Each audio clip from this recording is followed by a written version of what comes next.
পুনৰ ইছৰোই ৰচিলে ইতিহাস আন এক বৃহৎ সফলতা ইছৰোৰ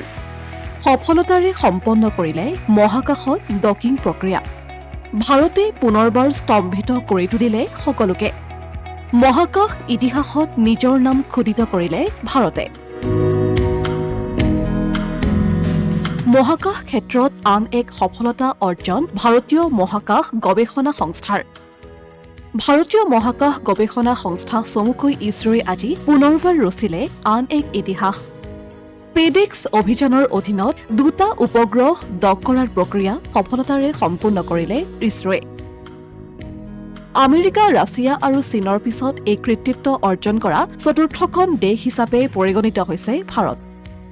বৃহস্পতিবাৰে ভাৰতীয় মহাকাশ গৱেষণা সংস্থাই স্পেডেক্স অভিযানৰ অধীনত দুটা উপগ্ৰহ সফলতাৰে ডকিং কৰি বিশ্বৰ চতুৰ্থখন দেশ হিচাপে পৰিগণিত হয় বহু বাধা বিঘিনি নেওচি বিশ্বৰ দৃষ্টি আকৰ্ষণ কৰিবলৈ সক্ষম হৈছে ভাৰতৰ মহাকাশ গৱেষণা সংস্থাই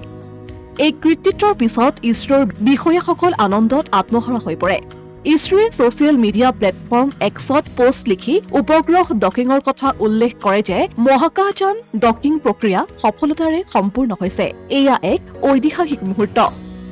মহাকাশ ইতিহাসত ভাৰতে নিজৰ নাম লিপিবদ্ধ কৰিলে এই মুহূৰ্তটোৰ সাক্ষী হৈ আমি গৌৰৱান্বিত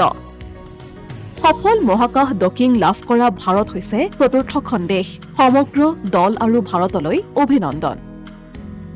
উল্লেখ্য যে 2024 চনৰ 30 ডিচেম্বৰত শ্ৰীহৰিকোটাৰ সতীশ ধাৱন মহাকাশ কেন্দ্ৰৰ পৰা মহাকাশ ডকিং পৰীক্ষা অভিযান সফলতাৰে আৰম্ভ কৰা হৈছিল পেডেক্স বা মহাকাশ ডকিং পৰীক্ষা হৈছে ভাৰতীয় মহাকাশ গৱেষণা সংস্থাই উপগ্ৰহ এটাক আন এটাৰ নিকটতম স্থানলৈ অনা এক অভিযান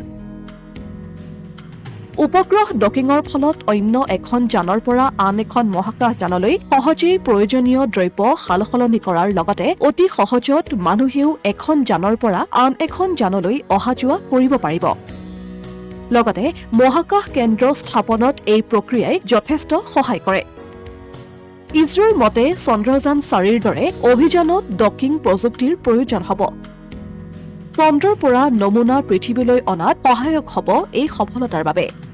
ইছৰোৰ এই বৃহৎ সফলতাই মহাকাশত ভাৰতৰ মহাকাশ কেন্দ্ৰ প্ৰতিষ্ঠাৰ দিশক আৰু এখোজ আগুৱাই নিবলৈ সক্ষম হৈছে ইফালে ভাৰতৰ এই সাফল্যত সমগ্ৰ বিশ্বই শুভেচ্ছা আৰু শুভকামনা জনোৱাৰ লগতে ইছৰোৰ প্ৰয়াসৰ শলাগ লয় আনহাতে প্ৰধানমন্ত্ৰী নৰেন্দ্ৰ মোদীয়ে ইছৰো আৰু মহাকাশ গৱেষণাৰ লগত জড়িত সকলোকে এই অভিযানৰ সফলতাৰ বাবে অভিনন্দন জনায় সামাজিক মাধ্যম এক্সত পোষ্টযোগে তেওঁ কয় যে আগন্তুক বছৰত ভাৰতৰ অভিলাষী মহাকাশ অভিযানৰ বাবে ই এক উল্লেখযোগ্য পদক্ষেপ অসমীয়া প্ৰতিদিন ডিজিটেল ডেস্ক